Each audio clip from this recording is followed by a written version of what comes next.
Welcome to part 3, Imperialists Divided Africa, in our unit on imperialism. Let's get into it.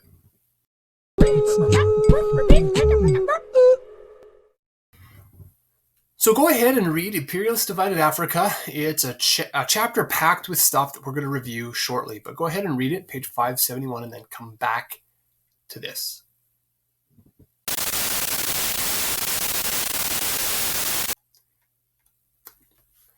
So welcome back. Let's get started by looking at this video.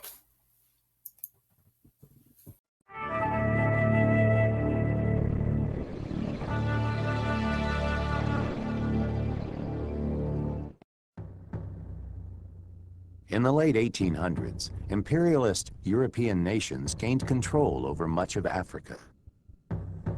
Imperialism is the domination of one country's political, economic, or cultural life by another. European countries had been establishing colonies and building empires since the late 1400s. Imperialism brought wealth and power to Europeans. But the people living in colonies were often oppressed, abused, and in some cases, even killed. In 40 years, Europe gobbled up virtually all of Africa south of the Sahara. It happened with tremendous speed, with tremendous brutality. The purpose of this conquest, like most conquests in history, was to make money for the conquerors, and they did so hand over fist and killed millions of people in the process. Most Europeans thought colonization was essentially a noble undertaking.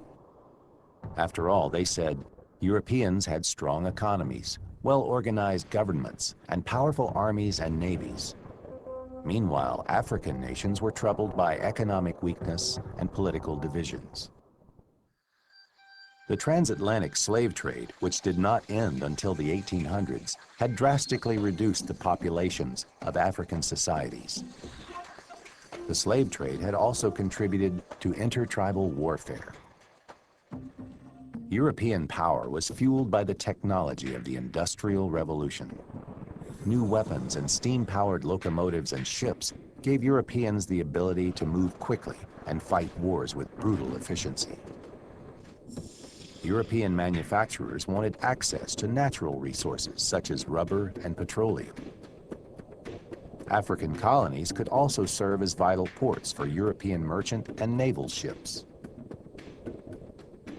European missionaries urged Africans to give up their traditional beliefs and accept Western ways and religion. Missionaries opened hospitals and schools throughout the colonies. Sometimes they also furthered the political and economic goals of imperialist nations. Many Europeans exploited and oppressed native Africans. Some of the worst oppression occurred in the Congo. King Leopold and other wealthy Belgians exploited the land and people of the Congo. African laborers were forced to harvest ivory and rubber. Conditions were so horrible that the populations of some areas declined drastically. Belgian exploitation of the Congo set off a scramble for colonies. Britain, France, and Germany rushed to make claims in the region. But Joseph Conrad, a British seaman, witnessed the horrors of imperialism in Africa and was moved to write a novel about the dark side of imperialism. Conrad's novel, Heart of Darkness, is a story of a journey up a great river, deep into the Belgian Congo. A businessman named Marlowe is sent into the Congo to discover what has happened to a riverboat station chief named Kurtz. When Marlowe finally finds Kurtz, he is horrified by what he sees. Kurtz has gone insane. He has set himself up as a kind of pagan god. He demands total obedience, and his reign brings death to the jungle. Conrad's novel brought the horrors of imperialism to life for European readers, but it did not end the scramble for colonies. By the early 1900s, only Liberia and Ethiopia had resisted European colonization. For the rest of Africa, there lay ahead a long and difficult struggle for independence. Okay, so there you have it. That actually really summarizes well exactly what we're going to recap shortly. So in 1875, less than 10% of Africa was occupied by Europeans. But by 1900, over 90% of Africa was. So here's 1875. And these were actually parts of the kind of collapsing Ottoman Empire. Okay. And by about 1900, you have this map, which will be quite familiar to us. It's from your text. And it shows the conquest or the expanse of the conquest by the time 1900 rolled around. All right, you have 1878 down here, so something similar depicted here. So not, and by the way, most as we will see, that these colonies are along the coastline, and only later do they trek inward and take inward territory. Okay, so here's my awesome graphic of Africa. I got some animations here. So Africa south of the Sahara was home to over 700 ethnic groups, each with its own language and customs. Interestingly, the Sahara provided a geographical barrier of European influence further inland here. Obviously, along the coast of the Mediterranean, these peoples would be under heavy economic influence of the Mediterranean area, as well as a historical tie of the various empires, Roman, etc., that have been established over time. So there were ties here between North Africans and Europeans for sure. But south of the Sahara, so this big desert here, no one had ever crossed it. I can't remember. It was in your text, the first guy who crosses the Sahara Desert in 1827. So before that, no European had ever crossed the Sahara. 1827. Okay, it kind of reminds me of like Antarctica was very much unexplored. To reach the South Pole, for instance, didn't happen till modern times. Well, pretty much the cross of a European of the Sahara didn't happen till like modern times either. So this kind of formed a geographical boundary, the Sahara Desert, of European influence inland here. Okay, and south of that was very much unknown. Over 700 ethnic groups, way more, with their own languages and customs.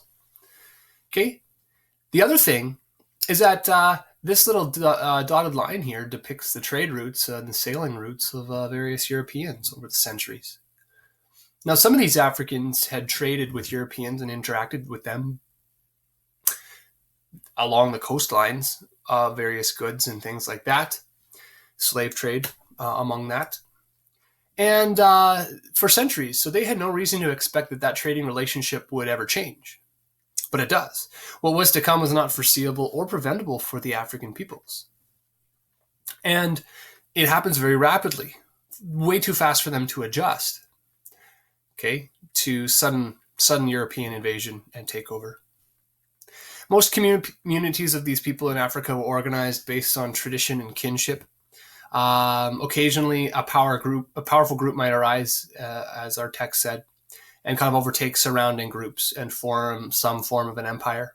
Okay, the interactions, though, as we talked about, were mainly trade relationships.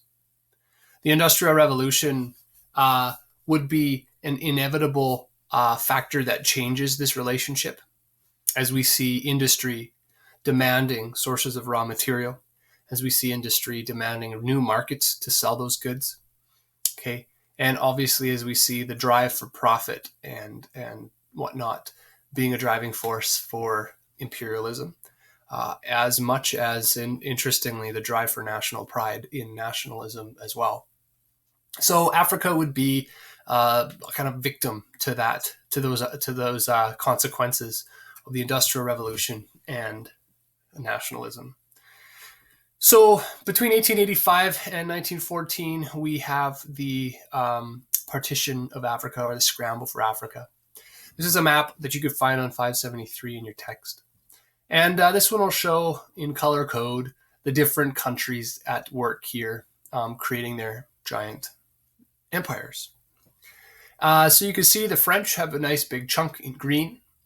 And guess who's in red? Yeah, we already talked about this in our last chapter, that the British would depict themselves on their global maps in red.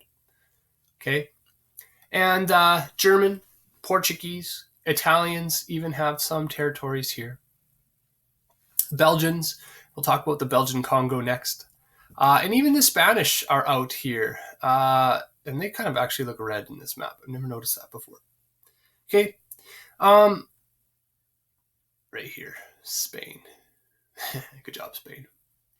And then independent. So we'll talk, and we already mentioned this in the video, Liberia and Ethiopia are remaining in independence.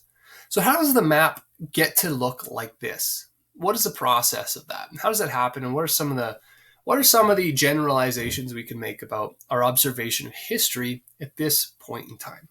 Let's go and see if we can answer some of those. So do you guys remember Henry Stanley?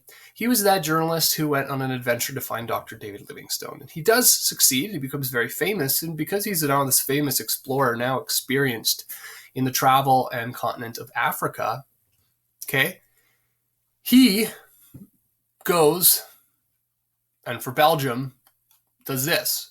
So the race begins for African territories when Henry Stanley, our buddy here, in 1879 returned to the Congo, okay, where he had adventured, and he claims that territory for King Leopold II of Belgium. Right there. Now that territory was 80 times bigger than Belgium itself, and as he plants that flag, and I'm speaking symbolically, as he claims that territory, and I don't know, maybe he literally did plant a flag of Belgium, France, Britain, Germany, Italy, Portugal, Spain, they all become on high alert to do the same. Okay, if Belgium's going to do that, it's that big, huge chunk, their first dibs, that's what they get. Okay, what are these other countries going to do? These European countries, I should say. All right, so that's what kicks off the race. And things became so heated because the competition was so heated and fierce. The European rulers had to meet in Berlin in 1884 to 85, so about 5 years later. And they came up with this agreement that any country, any European country, any country, they meant powerful country like their own, could claim African territory by occupying that area with troops. As long as your troops were there, you had occupied it, and it couldn't be taken away from you. You just had to have some sort of occupation there. This was agreed upon without representation from a single African leader. And that's the interesting thing about these things, is that the shots were all being, like the calls were all being made by the European powers because they had the superiority. They had the power, they had the military, the industry, whatever. It was not in collaboration with African peoples. It was very much like, okay, here's Africa, here's a marker. Where are you going to, okay, you have troops there. Okay, we have troops here. Okay, so we won't go to war and we'll maintain peace. Now, why would they care so much? Is because any sort of global conflict, let's say Italy and Portugal have some war conflict in Africa or something that instigates in Africa, well, suddenly you might have some instability and war happening at home in Europe. And so to avoid war in Europe, let's avoid war in Africa, and they come up with the Berlin Conference. Now, last unit, we talked about the Congress of Berlin. The Congress of Berlin in our nationalism unit happened in 1878, so a couple years before this. And it also was a gathering in Berlin, but it was trying to negotiate settlement in the area of the Balkans as the Ottoman Empire was weakening and collapsing, mainly as a way to resist Russia's takeover and Russia's threat. Don't confuse these as the same thing. They are different things. The Berlin Conference here with the Scramble for Africa and the Congress of Berlin in 1878 were two different things. But it's interesting that both occur in Berlin at a time where German nationalism and unifying was fairly new. And what this does is it shows the significance of Berlin as a new capital in Europe through unified Germany. So kind of interesting. So let's go meet in Berlin again. So in 1884-85, they meet in Berlin and discuss what to do in Africa. So the Suez Canal goes right here.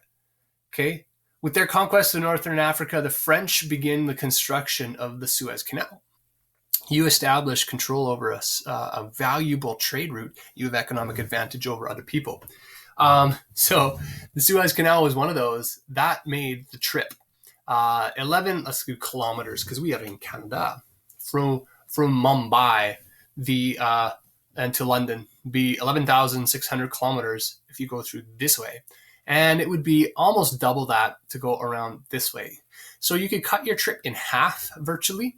And that's always significant when you can cut something in half. So it's very strategic. So it was the construction of this canal by a French company, the Suez Canal. And this happened because French were able to acquire this territory and begin construction of this in this specific region of the world because of the collapse of the Ottoman Empire and Egypt's, not necessarily, it's not a full powerful country, easily submitted to European powers and influence. It gets obtained by the British later because they buy stock in that company and eventually own the company that built the canal, and then see an opportunity, and as we'll look in a slide in the future, obtain Egypt.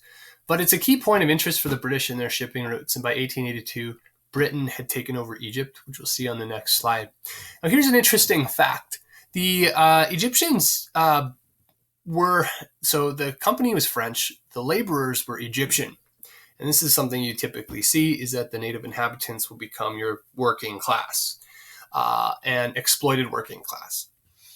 This is what industrialization, by the way, tends to do, is that it creates an exploited working class unless there are protective measures for them. Look at what we looked at in the Industrial Revolution.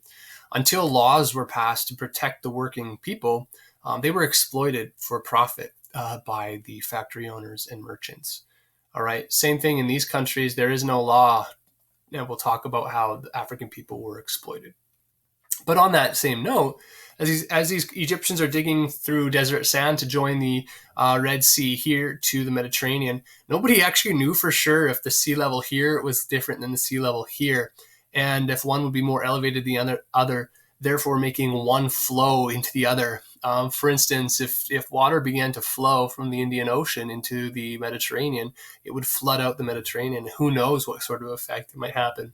So they didn't actually know if it was a foot or 2 feet or a couple inches. As it turned out, both were the same level because the sea level is sea level. And there was evidence of an earlier canal built in ancient Egyptian times there. And nowadays, it's actually constantly dredged because of the influx of sand from desert winds. And it allows larger and deeper ships to pass through even to this day. So very neat. This is a canal worthy of further study. I would recommend any various documentary out there on the Suez Canal. Quite an interesting story. So there were a couple ways that territories could be governed in Africa as Europeans are coming over them. So first is as a protectorate. Egypt is a good example of this. They become a protectorate, and that's a country whose foreign policy was controlled by an outside government or country. In this case, Egypt becomes overseen by Britain. Although it can govern itself with its own king, really its foreign policy, and especially that military control of the Suez Canal by the British, is something the British command. But the British are also then entitled, because of their influence in Egypt, to paint Egypt red on their maps. A second way is to become a condominium, and Egypt again is an example of this because Egypt and Britain jointly invade Sudan, the headwater of the Nile, so the head source of the Nile, to protect the Nile as a strategic sort of thing to obtain. And in protecting the Nile, you protect Egypt, and in protecting Egypt, you protect the Suez Canal. So the British have an interest in invading Sudan, so they do so with Egypt and rule it jointly. So a condominium. So they condominium means more than one, which is why in a condo you have more than one dwelling. But so more than one country rule Sudan. So these are some ways that territories could be governed. And then we come to the question of how could territories be acquired? So there are a couple ways. So, and we're looking at some examples of all of these. And it's various. Africa isn't one. So the invasion and conquest and scramble for Africa isn't the same story over and over. There are a lot of different ways that different countries in different areas were able to claim those territories. And here are some of those ways. So let's look at our first example. Our first example is the use of force. Okay. And this one here. So both of them. Use of force and may have to conquer a large, powerful kingdom. So usually force was no difficulty to Europeans, but in the case of defeating the empire of Samori Touré, who had access to modern weapons, the French were held off for 6 years. He had a large, powerful kingdom, and it was something the French had to commit to for 6 years because of his access to weapons. But the difference in this is it was a large, powerful kingdom, but they also had access to modern weapons. And because of those access to modern weapons, they could meet the French at a similar level. All right. Most of the time, however, Europeans would shoot and ask questions later. War and the use of force was probably the default way to expand their colonies in Africa. And usually because of their superior weaponry, armies had no difficulty in conquering African peoples. This was an exception. It was a long process, 6 years to kind of gain those territories. But again, the only reason that is because these peoples and Samori Touré and his peoples of the Ivory Coast, I think present-day Ghana, had acquired industrialized technologies like weapons. Okay. Now, another one is conquering village by village and negotiating treaties. So in some parts of Africa, I think this is Nigeria here, East Nigeria, each village was independent. So conquering a territory meant conquering village by village, which meant, you couldn't just plant the flag here. I mean, if you conquered one village, you had, 10 square miles of territory. Then you got to go conquer the other village, which would put up a resistance to get another, 10 square miles or something like that. Or you could negotiate a treaty with each one. So the British in Nigeria, for instance, were able to claim East Nigeria by negotiating 500 different treaties with the different villages present there. So a different example of the state or province or territory divisions amongst small groups of peoples in Nigeria. Okay. It's interesting. We don't have the concept where a town or village has a sense of, national independence. We don't organize ourselves that way. We organize ourselves in Canada on a European model, which is of a larger territory. Okay. So this was done by treaties and diplomacy, which was a little bit better. But I think if you were to march in with your modern weaponry and say, sign this treaty, it would be something that you could influence people to sign your treaties with anyway. So I think the fact that you have a dominating military threat is something that compels people to sign treaties. Another one is alliance agreements. Okay, this is interesting. So sometimes African peoples accepted European rule and formed alliances with them to avoid a threat by neighboring peoples. So the British won Africa's Gold Coast this way. There's not really any reason the British should have had this little chunk of red amidst France's dominance here. But for whatever reason, there was a neighboring peoples here that was under a threat. So an external threat to the people of the Gold Coast here. Okay. And they actually invited they needed protection. So you create an alliance with the British to invite them in to protect you. And now you're like willfully saying, okay, this is British territory now. And this is the decision of the peoples to invite the British in. But that's only happening because of the political differences that are happening throughout Africa because of European interaction, invasion, etc. Okay.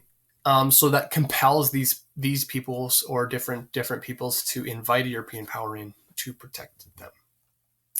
And the last one is an example of Uganda. Sometimes this is similar to the invitation to protect. That would be from an external threat. But you could also invite a European power to protect or to hold you an advantage over internal issues that you're having or internal threats. Europeans were invited into a region to protect a group against internal enemies. The British were invited here in Uganda. Again, it's the British. To help a group within Uganda, which helped them overthrow the king.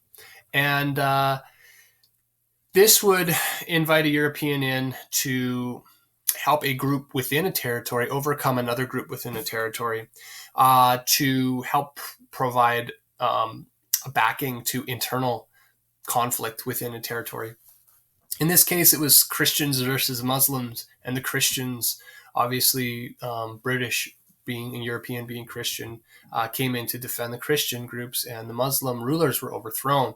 Christian groups were brought in to lead and rule, and then the persecuted group became the Muslims in this territory. And this is a repeated story over and over again. The conflict between small groups in Africa is going on even to this day. Okay, it's going on even to this day, but these are largely spurred on by cultural, historical conflicts, and some of them instigated even by European involvement in this kind of this European political involvement within the traditional ways that people who are native to Africa had ruled themselves for thousands of years before European interference. Okay, so that's kind of our summary here. Europeans could use force. It wasn't the only way. They had to conquer a very large, powerful kingdom sometimes. They might have to conquer a village by village or sign a treaty with village by village by village. Sometimes there was an alliance where they were invited in to protect them from an external threat, and sometimes they were invited to come in to protect a group from an internal threat. There are a lot of different ways this could happen throughout all of Africa, and I think if you were to go and study any one of these countries and their background, it would be very interesting to see that period of time during the scramble of Africa and what would their story be. Okay. Now, as we mentioned, none but 2 countries remained free in Africa, and the rest were European colonies by 1900. Liberia and Ethiopia, okay, Liberia, remain independent. Liberia is here. It was founded in 1820s by former African-American slaves and had close ties to America. So you don't want to touch that territory, but in a way, it is already so it had already preceded the scramble for Africa by chunking out this territory and making it available to slaves who would want to repatriate to Africa, who might not necessarily have come from this territory. So that's an interesting issue.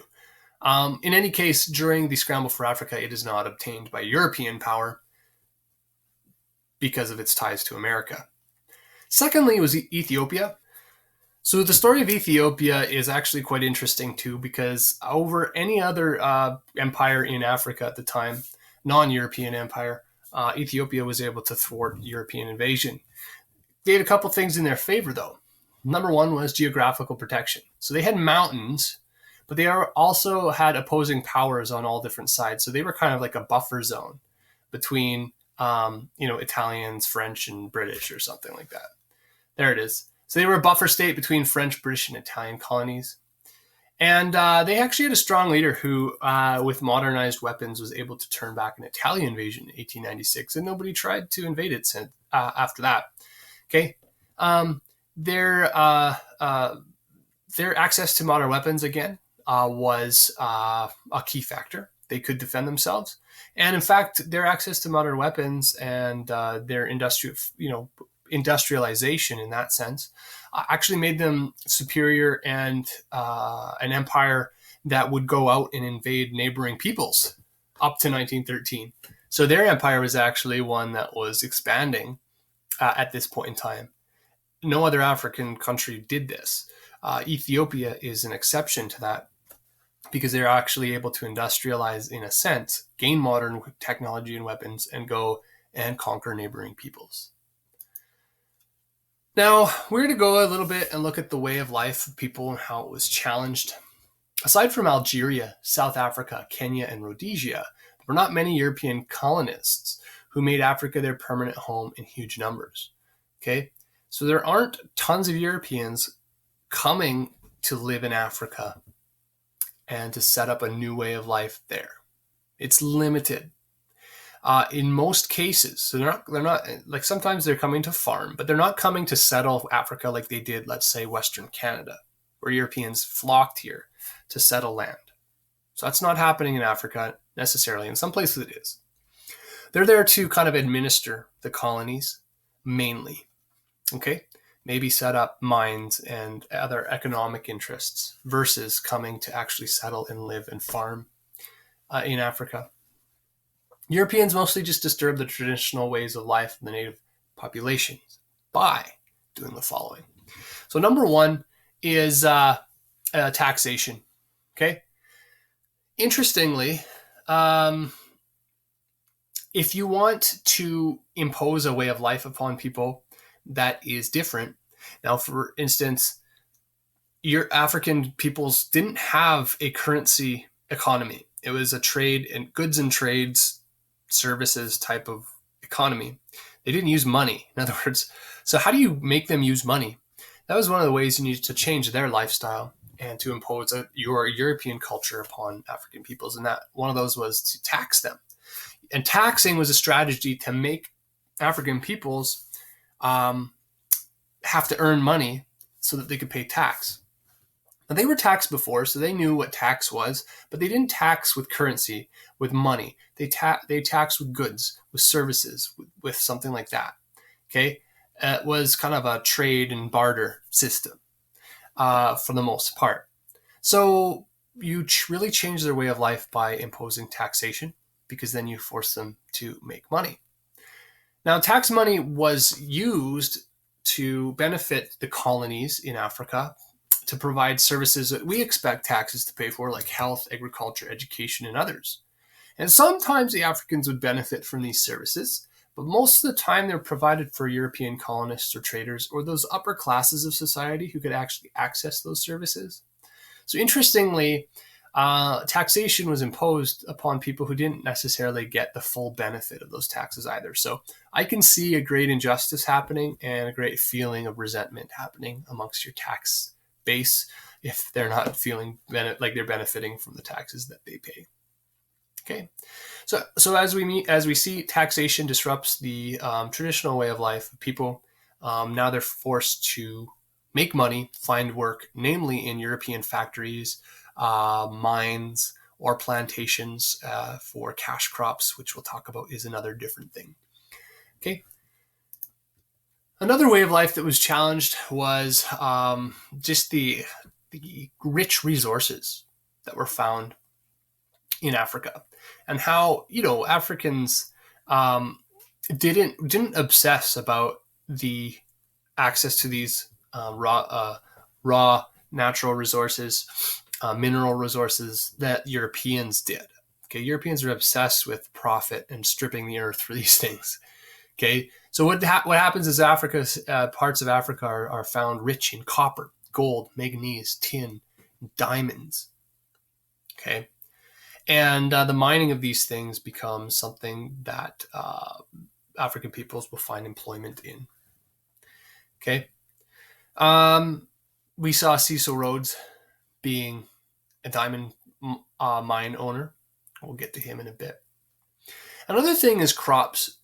So that changes the way of life of African peoples, because traditionally crops were grown for subsistence. So you could live and eat, right? You didn't grow an abundance of crops necessarily to sell. Or you didn't grow things that weren't food product, to sell en masse. So like if you had farmable land, it would be for food. It wouldn't be for, something like rubber. Okay. But again, you have this kind of a change of lifestyle where farming itself, or the production of crops, and the idea of a plantation upon which you work for money for producing a crop that's worth value, so a cash crop, was different from the traditional way of life of African peoples in many cases. So this was a shift in their way of life. This is a shift, again, from kind of a subsistence trade service based economy to one of money, a money-based economy, which is different. All right. Interestingly, the demand for cash crops reduced the land farmed for food for the local peoples, and that is a negative consequence for the local peoples. If you can make more money, producing rubber or other things that aren't necessarily food, or for food that's going to be exported, okay, peanuts or whatever, cocoa, things of high demand in Europe, to the expense of your own food production, then that's going to be a negative effect overall for the peoples there. Okay, so cash crops and mines changed the face of the way of life in Africa. All right. Now, it was hoped that the population of Africa would be a huge market for European goods, such as clothing, but poverty, custom, and climate reduces the demand for European goods. So a hope was that you would be able to obtain a colony, and within it, the population there could become a consumer base for European goods. Let's say it's a suit, because that's an example in our text. So the dream was, or like the estimation was, that if every African bought at least one suit or dress every year, then European factories would have access to a completely new market that they never had before. Okay, and become really wealthy. Now this doesn't pan out well. In the end, Africans weren't interested or unable to buy, okay, because of poverty or their custom. Okay, the climate there didn't create a high demand for European clothing. Okay, and so what ends up happening is that instead of having a huge consumer base, you have basically a territory that you're managing and that you're making money off through cash crops or minerals that you're mining there, not necessarily for what you're selling to the people. All right. So Africans were treated then as second-class citizens in their own land. Europeans even brought in Indians or Asians, so people from India or China, as skilled laborers rather than educate the Africans. And so what we see here is that the poverty, the maintained customs of the people, the threat that vast population, if they were to overcome or resist their European rule, that threat itself was something that compelled Europeans to intentionally keep African peoples at a second-class citizen or the lowest class citizen status. And how do you do that? Well, one of the ways you do that is by restricting education and ability or access to skill learning. And so instead of training Africans for highly skilled positions in factories or mines or plantations, you would bring in other skilled laborers that weren't African, and you would give them those positions. If you were to educate African peoples, then that would be seen as a threat, because now you have a person of education status and high labor position versus that kind of second class, lowest class, exploited working class person. So you restrict education from somebody or a group of people, then you can actually keep them at a lower status than educated peoples on the other end of society. So kind of an injustice, as you could see there. Okay. So at the end of the day, because this one doesn't necessarily pan out, the fact that you don't have a market base there for people to buy European goods, there are two goals in the end, and that is to maintain control and avoid rebellion, and to gain a profit or to break even. And we already talked about the maintain control and avoid rebellion one is to keep your African peoples that you've conquered as second class or lowest class citizens. Okay. And then secondly, to gain a profit or to break even is by the mineral exploitation, cash crops, and plantations and that type of thing that you benefit from your colony. So economically, you can kind of strip the resources from that colony. All right.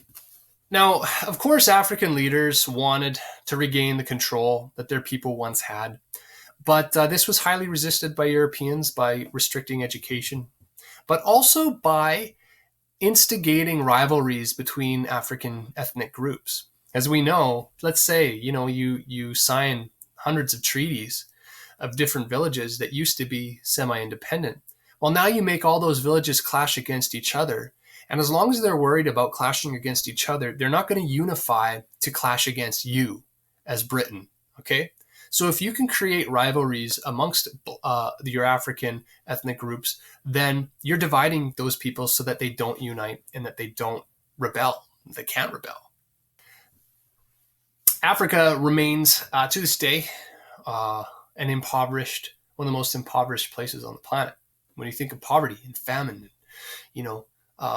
place where humanitarian aid is needed in the world, think of Africa, don't we? Even to this day. So we talked about this. So colonies then end up providing wealth through their resources. Talked about valuable mineral deposits, diamonds and gold. This also drives colonization because as soon as you have the gold rush type of thing, you have Europeans running in there to strip the earth of those resources. Okay. So you have actually another conflict, which we'll talk about because it's kind of unique. You remember Cecil Rhodes? So he comes to own this diamond company and controls 90% of the world's diamond output in South Africa. And seeking gold, Rhodes would instigate further conflict between the Boers and the British as gold is found on Boer territory. Now, the Boers are a Dutch people. They had settled in South Africa long before the British. And they were driven out of South Africa into Africa territories to kind of create their own provinces or territories during the 1830s. But as Europeans move inland, they disrupt again the Boer territory or establishment. This very much reminds me of the Métis story in Canada, where the Métis are driven further west by settlement. Now the Boers are driven kind of inland and to disrupt the native peoples there. But minerals are found on their territories, gold, diamonds. So the British then have an occupational interest in that territory. And a war is then fought. It's called the Boer War. And Canadians were asked to fight in that war alongside the British. And many Canadians did go and fight in the Boer War. I know you can go up to the cemetery, the Memorial Gardens in our cemetery here in Shaunavon, and find a guy who fought in the Boer War. Okay? A veteran of the Boer War. He went to Africa to fight the Dutch or the Boers. And eventually that settlement came between that, and the Boers were granted an independence in their provinces or states or governments, very much like Canada did with the Prime Minister and things like that. They then very soon have equal status to Canada within the Commonwealth, British Commonwealth, and the British Empire. So kind of interesting. Okay. So the colonies do end up providing great wealth to Europe at the expense of the labor of African peoples, their land and the exploitation of their farmland, as well as the exploitation and mining of their minerals, diamonds and gold, copper, manganese, tin, etc. Oh, I should also mention ivory, the ivory trade and the extermination of elephants and things like that. Okay. Very cruel time, very dark time in history. And my last comment on this, as we get into our section review, is that to this day, now, by the way, this goes beyond History 10, but by the mid-1900s, a lot of these African territories would separate or be kind of let go to have independence by their European conquerors, to finally have independence. Yet those territories largely exist as we see them on that map, which I will go to. Okay, are divided up largely with these border lines. Okay, but that doesn't necessarily mean that's the best way to divide Africa up. And as I mentioned, even to this day, lack of education and the clashing of ethnic rivalries is something that holds Africa back from its, I guess, enjoyment of kind of the way of life that we here enjoy in Canada and other places in the world. Okay, Africa doesn't necessarily enjoy that same quality of life. But I think it's largely because of the results or the effects of European interference during the partition of Africa. And so one of the things that we can dwell on now is the deep wounds that exist in Africa, even to this day, because of the scramble for Africa and the push for European dominance and exploitation of their people and their land. And we suffer the effects of that even to this day. Okay? Again, very similar story to us suffering the effects of the wounds of First Nations people, even right here in Canada. Okay? You can't undo the wrongs of the past. And the best thing to do is to look and see the consequences of those wrongs, which is why we study history, guys. So we don't try to repeat those same mistakes, because repeated history just creates the same mistakes. And this one doesn't have a good turn of events. All right, the scramble for Africa. So that wraps it up. You guys go ahead and do your section review, and we'll come back and review those shortly. So let's analyze our section review. We want to define the word protectorate. Protectorate was one of the ways that countries could be governed. A protectorate's a country whose foreign policy is controlled by an outside government, and that is shown to us in the example of Egypt being controlled by Britain. And a condominium, which comes up in the same example, which is country ruled jointly by two other countries. The example we saw that was of Sudan and Egypt, Sudan being ruled jointly by Egypt and Britain. Colonization. Colonization is defined as the establishing of colonies, and this doesn't necessarily strictly happen in every territory, gained by European powers. They don't set up a village or a town or a city of colonized Europeans to kind of make Africa their home. This happens in some parts, but largely these become territories that are administered by European powers, which is why I think that imperialism is a better word for this time in history. A cash crop. Cash crop is a crop for export to Europe.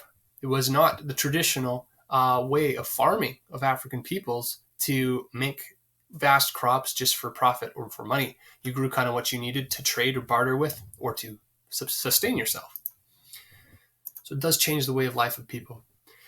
So how does that scramble for colonies in Africa kick off? Well, it kicks off with Henry Stanley, who claims most of the Congo River Valley for Belgium. And that's why the Belgian Congo is what they claim.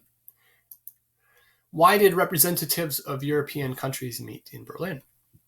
Well, they meet in Berlin to lay down those rules for competition in Africa, so that conflict in Africa between European powers might not escalate to conflict in Europe on European soil. And what was the result of the meeting? Well, the result was to recognize a claim based upon effective occupation. If they were stationed there and had occupied that territory through troops or settlement, then they had recognized claim for it. And Italy couldn't then come swipe what France had won. Okay. What were the effects of the building of the Suez Canal on Egypt? Okay. Well, Egypt becomes a highly interesting strategic point of trade to occupy for any country. France was the one who initiated the Suez Canal, but kind of went bankrupt doing it. In the meantime, Britain, because of its wealth, buys out the company and then gains the canal and then eventually gains Egypt. So Britain has a deep interest in Egypt, and the effect was Britain gains Egypt, making it a protectorate. And it remained British, under British influence and control well into the 1900s. Egypt did. Now, how did each of the following exhibit a different pattern of colonization? The Empire of Samori-Touré was one of those examples of the resistance from European brute force. It took France more than 6 years to conquer that territory of that empire because of their access to modern weaponry. What about Nigeria? Well, Nigeria was a place that you either had to combat town by town or sign treaties with each individual village. So independent villages were there, with which Britain made 500 separate treaties to obtain Nigeria. What about Buganda? Well, in Buganda, that was that region in which Britain was invited to protect a leader or a group. Okay, and in so doing, Britain is able then to back that leader or that group against the other ones. And what two countries remain free of European control? Well, we've drilled this one enough that you probably remember Liberia and Ethiopia. Why? Well, Liberia because it was closely tied to the US, and Ethiopia because of its natural protection of the mountains, a strong leader, a geographical position as a buffer state between various European powers. And the story of Ethiopia is interesting because it itself becomes an imperial power, in a sense, within Africa, gaining territory around it.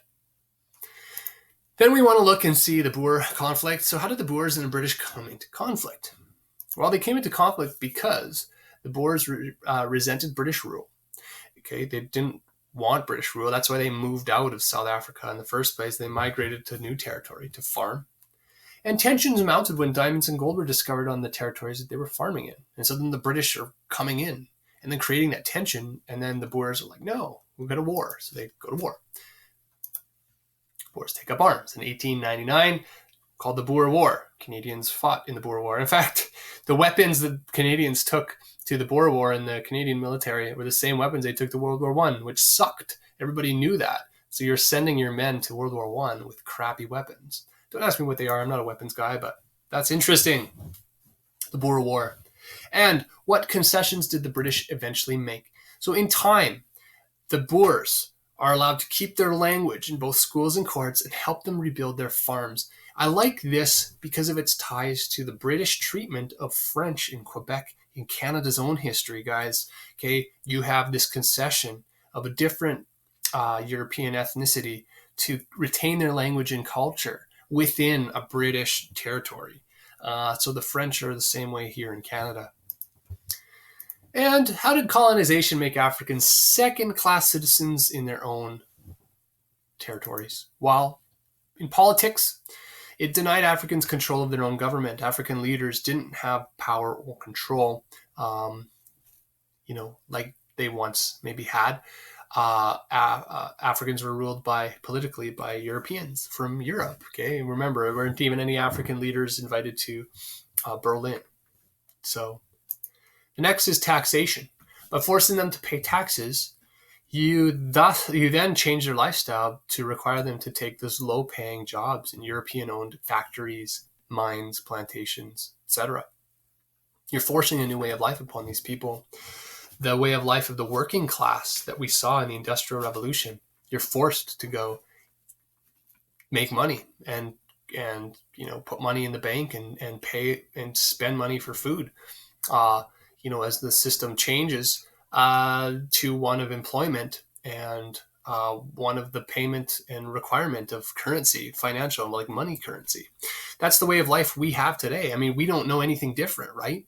What do you want to do when you grow up? Well, get a job so you can make money so you can live and spend it and live and survive. Nobody's living nowadays in our economic system. I should say nobody. There's probably some people living subsistently and out of trade in goods and services without currency. I mean, you try to live without currency today. Okay, taxation force people to adopt a new way of life.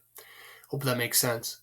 And ethnic rivalry. So you have a way to gain control of Africans by pitting one group against the other. Some of those ethnic rivalries exist to this day, and those are deeply embedded over 100 years now, and possibly more.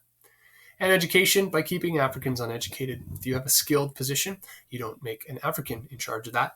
You bring even in a different ethnicity so that you keep the Africans uneducated. All right. Some people claim that our situation of low education by First Nations peoples here in Canada is a similar story, as well as the lack of education of Black Americans in the United States being a similar story. It's really interesting because education levels, the completion of grade 12, a university degree, all of these things are factors of success and factors of wealth, or limiting factors to poverty, for instance. And we see that in Canada to this day, as well as, the question of incarceration numbers. People who are in prisons tend to be uneducated, tend to be in poverty, cultures of pockets of poverty or whatever. Now, interestingly, this is a racial issue because there's predominantly,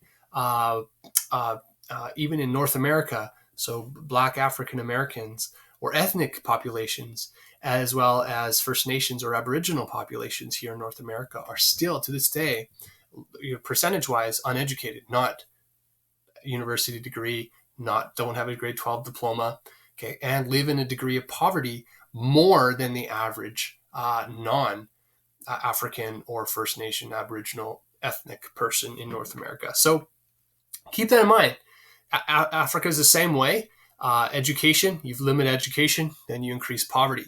Keep that in mind for you guys. That's why you should finish grade 12, okay, at least. Then you have that education and at least a high level, a high factor in your success or non-poverty someday, I should hope. Okay, that wraps this one up. I know it's a little bit longer, but that was our conquest of Africa. We will take a look at the next part once you tune in to the last part, and that will wrap up our history for the year. We're getting there, guys. Thanks for listening. Take care.